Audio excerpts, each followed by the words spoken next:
"That engine is finished," the experts told the CEO. Then, a single dad proved them wrong.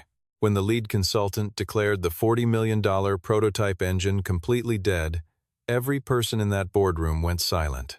Eleanor Voss, 29-year-old CEO of Aeronova Dynamics, stared at the diagnostic screen with hollow eyes. The biggest project of her career was about to collapse, and the man standing at the head of the table had just handed her the official reason to let it. In the corner of the testing bay corridor, nobody noticed. A low-level technician, named Owen Nash, paused his utility cart, read 2 numbers from a battered composition notebook, and keep walking with the particular stillness of someone who already knew the answer to a question no one had thought to ask him. He had written those numbers down 3 days earlier. He had not been invited to the meeting. He had not been invited to any meeting.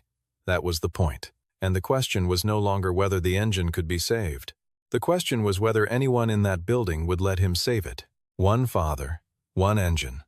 And a truth the entire world of experts refused to admit. Phoenix, Arizona sat under a hard morning sky by the time Owen Nash badged in through the side entrance of Aeronova Dynamics at 6:47 in the morning. He was 36 years old, medium build, with the kind of face that disappeared in a crowd without effort, not unremarkable, so much as carefully unmemorable, a distinction that people who knew him well might have appreciated if there had been many people who knew him well. His uniform was standard issue, navy blue, worn soft at the elbows from 2 years of this particular building, and he carried a stainless thermos and a composition notebook so old that its spine had been reinforced twice with packing tape. He was Level 3 technical equipment maintenance, calibration checks, peripheral system, monitoring the kind of position that kept a facility breathing without ever earning anyone's name on a door. He made his rounds in silence, moving through the service corridors with the unhurried precision of someone who had decided, long ago, that speed and accuracy were not always the same thing. He checked pressure gauges on the secondary cooling loop, logged ambient temperature readings, initialed the inspection sheet on the east wall panel near the testing bay entrance. His movements were unusually deliberate for a man at his grade, not slow, but measured, attentive in a way that looked habitual rather than effortful, the way a person works when they are paying attention to something no one told them to track. Near the far end of the testing bay, behind a sealed partition marked with yellow access tape, sat the NX-7 prototype, the crown of Aeronova's ambitions. A next-generation turbine engine, 14 months in development, $40 million in sunk cost, and a $300 million defense contract resting entirely on its performance clearance. The final pressure certification was 14 days out, and the building felt it the way buildings do when everyone in them is holding their breath for the same thing. Owen paused in front of the ambient monitoring station mounted beside the partition. This was not a diagnostic terminal. It was part of the facility's environmental logging system, a continuous archive of temperature differentials, airflow measurements, and vibration readings embedded in the walls and floors around the testing bay. Most people walked past it without any particular awareness. Owen read the display the way another person might read a face looking for the thing that didn't quite fit, the small note that was slightly off-key. He took out his notebook and wrote down 2 numbers from the thermal variance column. Then he capped his pen, tucked the notebook into his chest pocket, and kept moving. He sent a short message to his daughter Maya before clocking out for the morning rotation. Done by 6 tonight. Heat up your own dinner. She was 11. She knew the drill. He did not say more than that. 1 floor above, at 7:15, Eleanor Voss arrived carrying a stack of briefing folders and the expression of someone who had not slept well but refused to let that become anyone else's information. She was sharp-featured, composed, dressed with the deliberate precision of a person who understood that every room she walked into would be looking for a reason to question her authority before she had said a word. She had inherited the CEO role from her father 18 months ago, not by accident, but not entirely by her own design either. The board had needed a name people recognized, and hers was the one attached to the founding family. She had spent every day since then, working to earn a position she had technically already been given. The NX-7 was her call. She had pushed it through over the objections of 2 board members who thought the timeline was too aggressive. If it worked, Aeronova moved from mid-tier regional aerospace contractor to a serious player at the defense table. If it failed, the company would spend the next 18 months fighting for its shape. 14 days on the clock. She sat down at her desk, opened the briefing on top, and got to work. The pressure test was scheduled for the following Wednesday, a mid-cycle load evaluation at high operating capacity. Not the final certification run, but close enough to matter to everyone watching. 4 observers from the defense client's technical review team had flown in specifically to be present. 2 board members occupied the upper observation gallery. The Aeronova engineering staff stood at their stations in the control room, with the contained stillness of people who had spent 14 months preparing for the particular moment they both needed and feared. Adrian Cole, Aeronova's head of engineering, a careful, methodical man in his mid-40s, with graying temples and a habit of clicking his pen when he was processing something, stood at the primary console and watched every readout with the focus of someone who had done everything correctly and was now waiting for the universe to confirm it. The NX-7 reached operating temperature in the first 3 minutes. The readings climbed to their marks and held. 9 minutes and 20 seconds in, the room had relaxed almost imperceptibly. A half-breath released, a shoulder dropped, the small physiological concession to a thing that appeared to be going well. Then the engine stopped. No explosion, no fire, no dramatic failure, just silence, sudden and total, followed immediately by the flat, automated voice of the monitoring system. Combustion integrity, failure, chamber seal compromised, system lockdown initiated. Every display switched to standby amber. The test sequence aborted itself with the clinical indifference of a system that did not know what it had just ended. One of the defense observers stood up slowly and reached for his jacket. He said, without particular emotion, that they would need to revisit the full terms of the agreement. His 2 colleagues nodded and filed out in the manner of people who have somewhere they would rather be. Eleanor was watching from behind the one-way partition on the upper level. She did not move. Her face maintained its shape with the effort of someone who has trained it to do so under pressure. Only her hands gave her away, both of them pressed flat against the glass, fingers spread, as though she were keeping herself from leaning into the space between herself and the problem below. Adrian led the engineering team into the bay for immediate inspection. They unsealed the combustion chamber access panel and found exactly what nobody wanted to find. The thermal barrier ceramic coating had lifted and fractured in 3 separate sections, and the primary sealing ring was deformed, bent slightly inward by localized thermal stress, as though one zone inside the chamber had been running hotter than it should have for longer than it should have. Not a catastrophic failure. A precise, specific one, which was in some ways worse. It meant the system had been failing in a particular direction, and no one had seen it coming. Owen was part of the floor support crew that cleared the bay after the lockdown. He was not permitted near the access panel, and he stayed exactly where protocol placed him. But he had a clear line of sight from 17 meters away, and he used the 10 seconds the panel was open before the senior engineers closed off access. He reached into his chest pocket, opened his notebook to the page with 2 numbers on it from 3 days prior, and looked at them for a long moment. He did not say anything. He closed the notebook and continued his shift, but whatever he was thinking did not leave with him. That afternoon, Eleanor announced she was bringing in an independent expert for a full technical evaluation within 48 hours. The name that came up, floated by Harrison, the senior-most board member, a man who had been in that chair since Eleanor's father ran the company, was Sebastian Grant of Nexion Consulting, the man who had validated the Rolls-Royce Trent Series developmental program. The man whose name alone was enough to make a room stop arguing and start nodding. Eleanor wrote the name down and said she would call that evening. Owen drove home, ate dinner standing at the kitchen counter, and sat down afterward with a clean page in his notebook and began writing in the quiet of a house that had learned to be patient with him. Sebastian Grant arrived on Thursday morning, in a charcoal suit that did not call attention to itself because it did not need to. He was 61, silver-haired, with the unhurried ease of a man who had never walked into a room that did not wait for him. His assistant carried a custom diagnostics kit in a brushed aluminum case. Sebastian shook Eleanor's hand warmly, shook Adrian's with slightly less, and then asked pleasantly, with the tone of someone making a reasonable professional request, that the Aeronova engineering staff give his team room to work without interference for the duration of the assessment. Spent 6 hours inside the sealed testing bay. The Aeronova engineers were asked to wait in the corridor or return to their offices.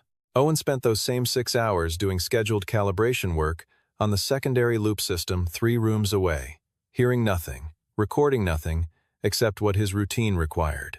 The report was delivered at 4 in the afternoon in the main boardroom. Sebastian stood at the head of the table with a projected image behind him that he barely needed. He had given versions of this presentation many times, across companies and contracts and crises that had blurred together into something resembling authority. He walked through the combustion chamber inspection, the thermal imaging data, the structural analysis of the ceramic barrier using terminology that only Adrian fully tracked, delivering it with the patient confidence of a man explaining something that had always been inevitable. His conclusion, when it arrived, was stated without drama.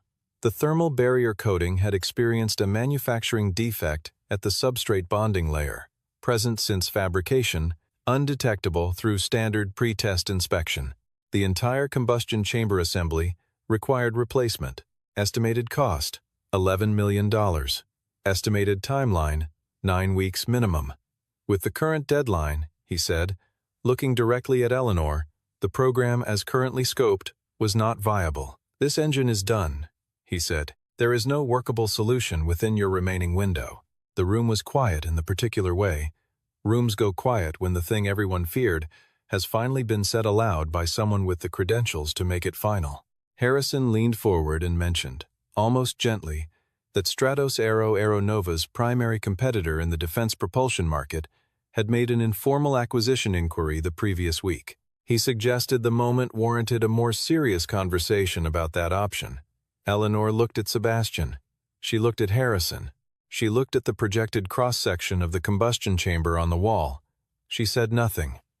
Owen was pushing a utility cart past the boardroom at that exact moment. The door was not fully latched.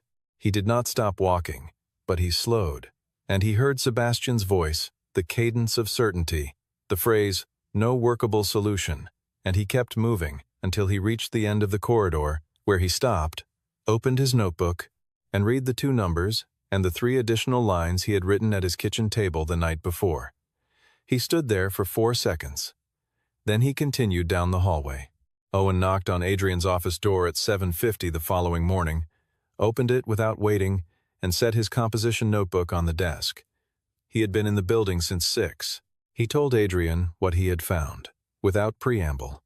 The thermal readings he had logged 3 days before the failed test showed an anomaly inconsistent with a manufacturing defect in the ceramic coating. The pattern was consistent with uneven fuel delivery, not dramatic, not catastrophic, but cumulative across multiple test runs. A secondary fuel regulation valve, designated FRV9 in the system schematic, had likely been delivering inconsistent flow rates at high-temperature operating bands.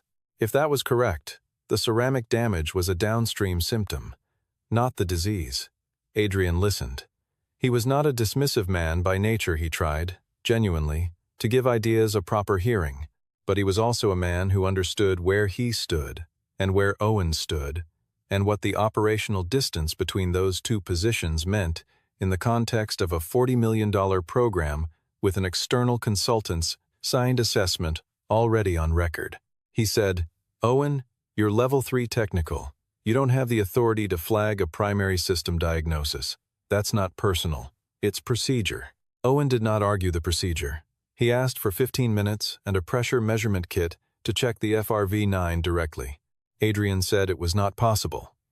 Sebastian had requested the NX7 bay remain sealed during the assessment window to preserve documentation integrity.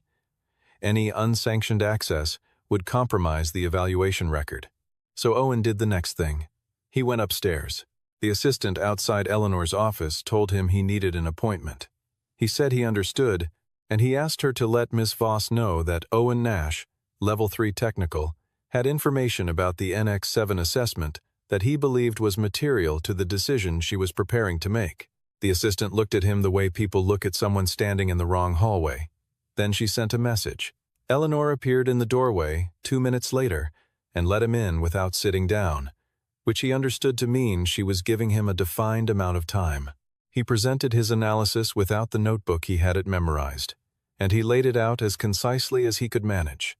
The thermal anomaly, the FRV9 theory, the cost difference between a valve recalibration and a full chamber replacement, $80,000 versus $11 million, 28 hours versus 9 weeks. Eleanor looked at him carefully, the first time she had genuinely looked at him, as opposed to looked at his uniform. She took in the worn cuffs, the notebook at his side, the particular quality of stillness in someone who is used to not being listened to and has decided that is not going to change what they say. Then she looked past him toward the window and said, "Mr. Nash, I hired Sebastian Grant, 20 years of experience, doctorate from MIT, to give me a definitive assessment. What do you have besides a notebook?" He said, "Data. And data doesn't have a degree." He said it without bitterness, the way he stated all facts directly, without asking anyone's permission to believe him. Then he walked out. Eleanor stood at her desk for a moment that lasted longer than she intended, looking at the closed door. Then she opened her computer and moved on. What she did not see was the hallway outside. Sebastian Grant was passing on his way to a follow-up meeting, and he and Owen nearly crossed paths near the elevator bank. Sebastian paused. He looked at Owen with the measured attention of a man making a quick calculation. Then he smiled, just slightly, and said, "Honest advice? Don't make things harder on yourself." Owen said nothing. He pressed the button for the service elevator and waited, but he remembered the look. Owen did not go home at the end of his shift. He was scheduled for secondary loop monitoring through the evening, legitimate, documented, logged in the system. He had access to the auxiliary data room, where the facility's ambient environment logging server operated from a rack that no one had updated the interface on since the building renovation 4 years prior. The ambient system was not the NX7's primary diagnostic network. It was the building's own continuous archive temperature sensors, airflow measurements, vibration monitors embedded in the structural panels of the testing bay, the kind of data that existed because building codes required it, stored automatically, and reviewed by almost no one. Owen had learned the interface in his first month. He pulled records for the 3 previous NX7 test runs and began to reconstruct a timeline using the temperature variance data from 4 sensors positioned within 3 meters of the combustion chamber's outer housing. The technique he applied, rebuilding a combustion pattern from indirect environmental data, was not something a Level 3 technical employee was expected to know. It was, in fact, a methodology Owen had developed himself during his doctoral research at Caltech, published 11 years ago in the Journal of Propulsion and Power, cited 72 times by researchers at institutions whose names he had stopped following. He had been 30 when his wife Claire died, an aneurysm, without warning, on a Tuesday morning in March. He had been at a conference in Stuttgart when the call came mid-presentation, a number he recognized as their neighbor, and the world had rearranged itself in the time it took to step into the hallway and answer. He had flown home in a state of shock that he still could not fully describe, to a house with a 5-year-old daughter who kept asking when her mother was coming back, and he had not had a good answer then, and had learned, slowly, that there was no good answer, only the practice of being present every morning anyway. He had left his position at Rolls-Royce North America 6 months later, not because they asked him to, but because the work had required a kind of total, world-excluding commitment that he could no longer honestly give. The kind of work that called you at midnight with a thermal anomaly and expected you to answer as though nothing else in the world required your attention. He had chosen stability. He had chosen to be present for Maya in the particular way that a child who has lost one parent needs the remaining one to be reliably, predictably, bodily there. He had taken the Level 3 technical position at Aeronova because it kept him in the field he understood, paid well enough, and ended at a set hour. He had not told anyone where he had come from. Not because he was ashamed, but because he did not want the weight of that identity pulling him back toward demands he had already made his peace with refusing. What the environmental data showed him now was precise and specific. Across all 3 prior NX7 test runs, the temperature variance at the combustion chamber's lower quadrant showed a consistent hotspot signature that intensified at high load operation.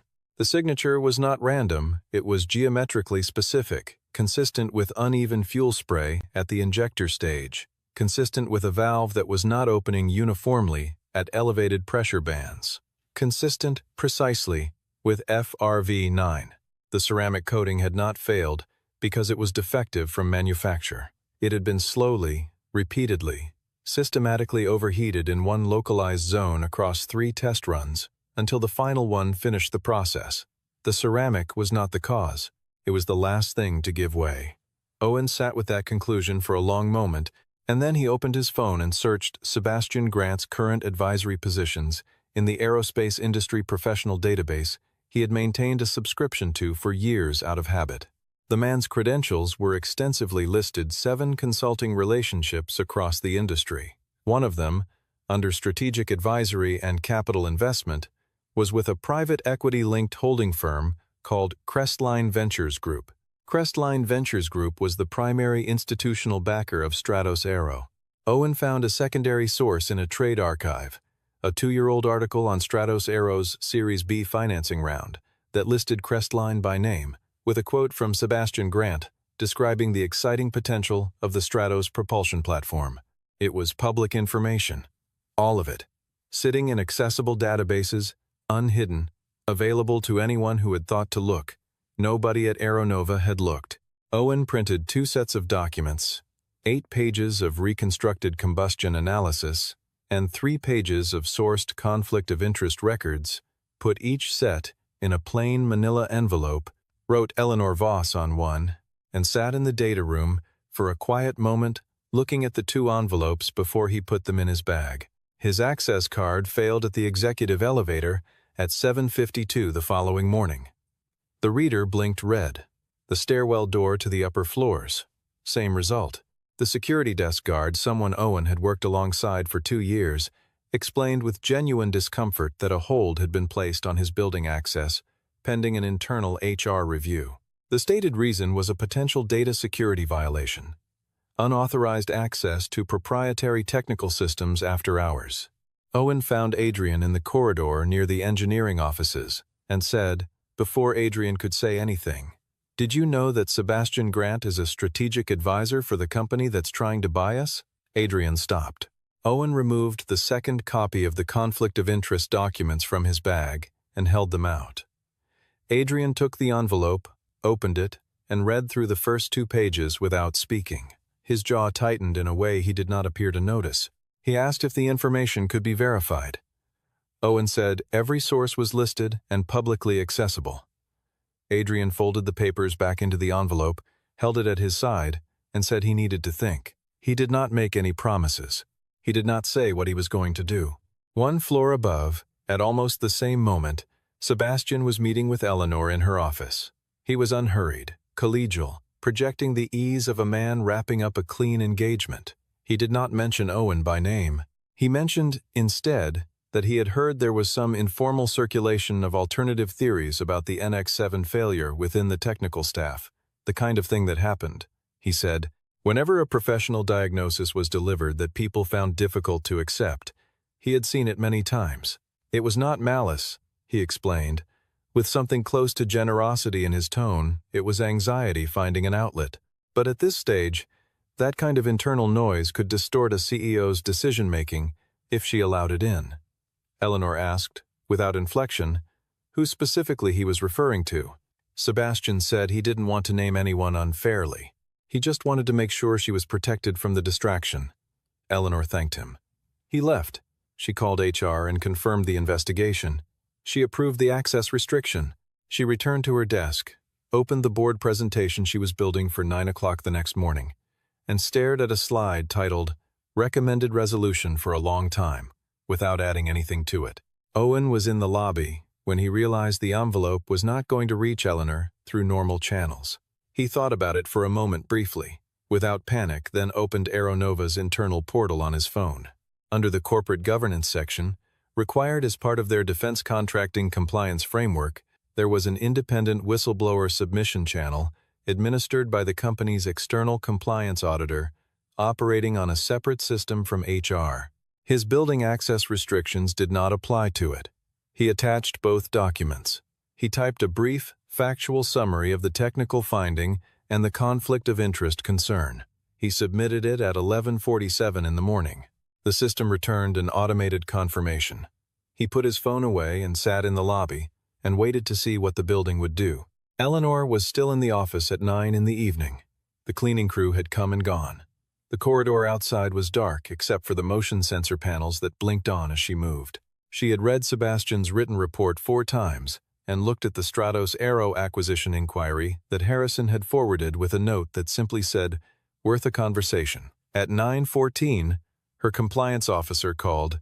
The independent channel had received a filing that evening, technically elevated to her attention, given that it named a current active consultant and involved an ongoing material decision.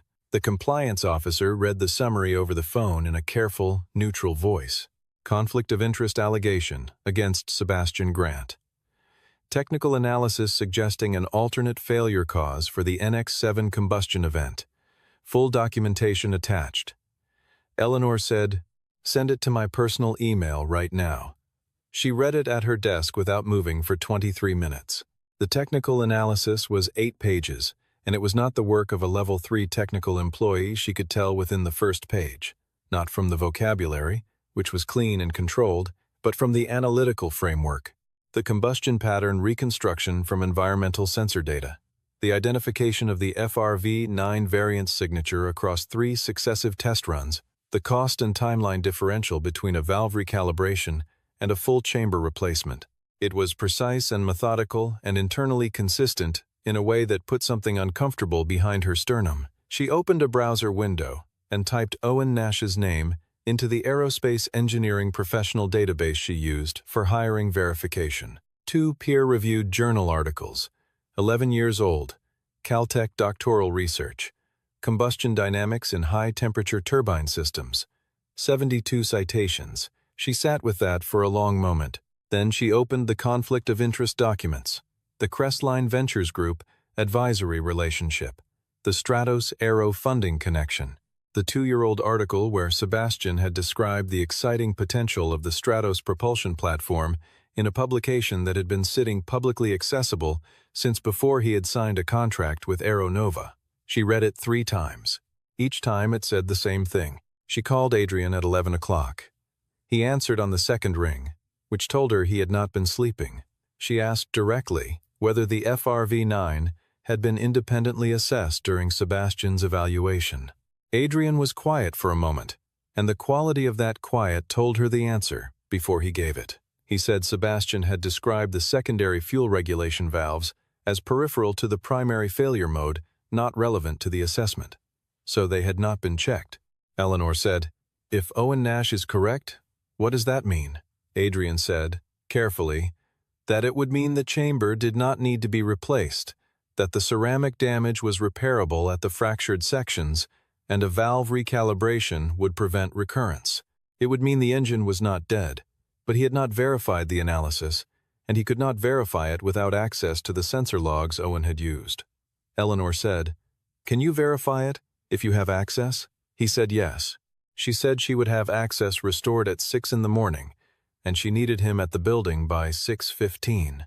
She ended the call, requested a full, independent background verification on Sebastian Grant's advisory relationships from the compliance officer, cross-referenced against every organization with any stated interest in Aeronova's performance or acquisition, results needed before 7. Then she sat in the quiet office and thought about what she had said to Owen Nash in this same room, about experience, about credentials, about the comfort of delegating the burden of judgment to a name that came with a doctorate and 20 years of references. She thought about the particular quality of certainty she had felt when she said it. Not her own certainty, she realized now, but borrowed certainty, the kind that feels solid because it belongs to someone else, and you have not had to test it. She was 29 years old and running a company that employed 412 people, and she had spent the last 48 hours trusting a man whose credentials she recognized over a man whose work she had never thought to look at. That was the thing she would not say aloud to anyone. That was the thing she would carry forward and use. She recognized the feeling now for what it was, and she did not enjoy the recognition. At 11:43, she sent a message to building security. Restore full access for employee Owen Nash immediately. At 12:09 in the morning, Owen's phone buzzed at his kitchen table with a glass of water, not sleeping. He looked at the notification. His access card was active. He sat with it for a moment, feeling something simpler than relief. Then he picked up his keys and left. By 7:15, the compliance officer had confirmed through 2 independent sources that Sebastian Grant held a paid strategic advisory role with Crestline Ventures Group, active for 8 months, predating his engagement with Aeronova by 2 months. There was no disclosure document in his consulting contract. He had signed a standard engagement letter with a conflict of interest clause and had not disclosed. Eleanor read the confirmation on her phone, walking through the parking garage toward the main entrance, and moved faster. Owen was in the building at 6:22. The security guard gave him a nod that contained something resembling an apology. Owen pressed the button for the executive floor, and the indicator lit green without hesitation.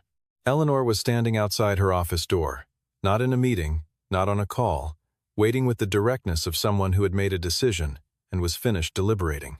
She said, "Come in. I read everything." She did not sit, and neither did he.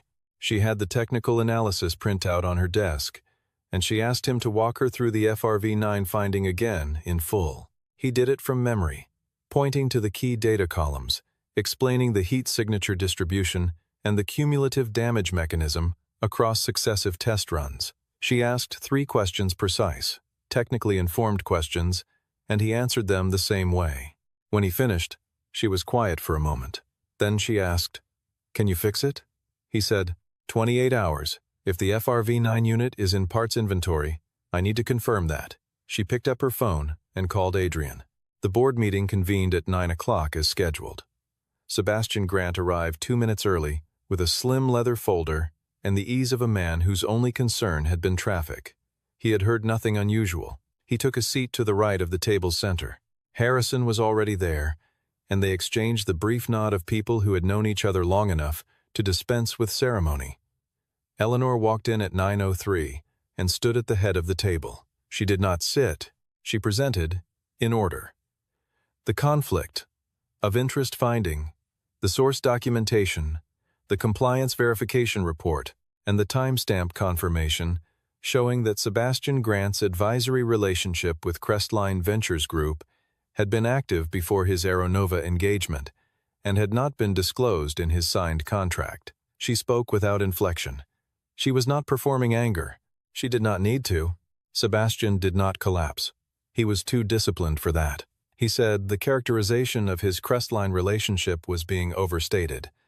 It was advisory in nature, with no operational bearing on his technical conclusions. His assessment of the NX-7 stood on its own merits, regardless of his other professional relationships. When Eleanor said nothing in response to that, he shifted. The situation was perhaps more legally nuanced than an internal review could capture, and he would recommend Aeronova involve outside counsel before taking any action that could expose the company to liability. Eleanor said, "We're terminating the consulting engagement effective this morning. That decision is already made." He sat with that for a moment. Then he picked up his folder. Patricia, a board member who had served 11 years and was not in the habit of speaking at length, looked at Sebastian from across the table and asked plainly, "Would you like to explain your relationship with Stratos Aero before you leave?" Sebastian did not explain. He stood, straightened his jacket, thanked Eleanor for her time, with the tone of a man who had decided the situation was beneath him, and walked out. No one spoke to him as he went. The room was quiet for a moment after the door closed. Harrison looked at the table. Eleanor looked at the doorway where Sebastian had just been, and then she looked back at the room. "This meeting is postponed for 28 hours, she said. "When we reconvene, I will have a running engine." No one objected. The FRV9 unit was in parts inventory. Owen located it within 40 minutes of arriving in the engineering bay with Adrian and a technician named Marcus. It was a standard catalog component, available from the main supplier at any time, sitting in a sealed storage bin that no one had looked at because no one had thought to look. What followed was not miraculous. It was methodical, the kind of work that required knowing exactly what was wrong, exactly what it would take to correct it, And then doing that thing without shortcuts or improvisation across 22 straight hours. Owen recalibrated the valve assembly against the engine's fuel delivery specifications using design documentation from Aeronova's own technical archive. He replaced 2 adjacent injector seals, showing secondary wear consistent with the heat cycling he had identified in the log data. He repaired the damaged sections of the ceramic thermal barrier with a high-temperature bonding compound, the facility already stocked for minor maintenance. Adrian worked alongside him through most of it, handing tools and running verification checks, not speaking much. Marcus ran parts. Nobody talked about Sebastian Grant or Eleanor Voss, or what was happening on the floor above them. The work was the work. Eleanor came to the testing bay on the second evening. She came in through the side entrance in a plain jacket with no lanyard visible, and she stood near the far wall of the observation area and watched. She had been in that bay dozens of times in an official capacity. She had never once stood in the corner and simply watched without a reason. Owen saw her when he looked up from a thermal sensor calibration check. They looked at each other across the length of the bay. He gave her a single nod and went back to the work. Adrian saw the exchange and said nothing. The restart test was conducted at 6:40 in the morning on the second day. 2 of the 3 defense client observers had returned and sat in the observation gallery with the practiced neutrality of people who had learned to wait for evidence. The NX-7 started cleanly. The thermal build was steady. Chamber pressure climbed to its marks and held. 9 minutes and 40 seconds, the exact point where the previous test had gone silent, arrived and passed without event. The displays stayed green. 10 minutes, 12, 15, 20. Every sensor reading within its specified range. The thermal variance at the lower combustion quadrant, the zone Owen had been watching for 8 days, was negligible. In the control room, Adrian set down his pen and exhaled through his nose. Marcus pressed his palm flat on the console once and said nothing. The older of the 2 defense observers made a note on his tablet with the expression of someone who had just decided to return a phone call he had been putting off. Eleanor stood behind the observation glass with her hands at her sides and watched the numbers hold steady, and the expression on her face was the expression of a person standing in the specific, quiet moment that follows a long period of being wrong about something important. After the test cycle completed and the shutdown sequence ran clean, Owen began clearing his tools from the staging area with the same deliberate attention he brought to everything. He had his thermos and his notebook, and he was putting the notebook into his bag when Eleanor walked in. She came directly to where he was standing and said, "I want you in the lead engineer position on the NX program. Compensation at Senior Level 1 Engineering. Starting Monday." He looked at her steadily. "I work the way I work, without a ceiling on what I'm allowed to examine." She said, "That's why I'm standing here asking you." He zipped the bag shut. "All right." He drove home in the early morning, the sky just beginning to lighten above the freeway in the particular pale way that Phoenix mornings have when the heat has not yet remembered itself. He parked in front of the house and sat for a moment with the engine off. A lamp was on in the front window. Maya had left it burning, as she sometimes did when his shifts ran long. He sat with that for a moment, not thinking about the NX-7 or the boardroom or Eleanor Voss or any of the 48 hours that had just ended. He was a man in a car in front of his house, tired in the specific and honest way that comes from having done exactly what needed to be done.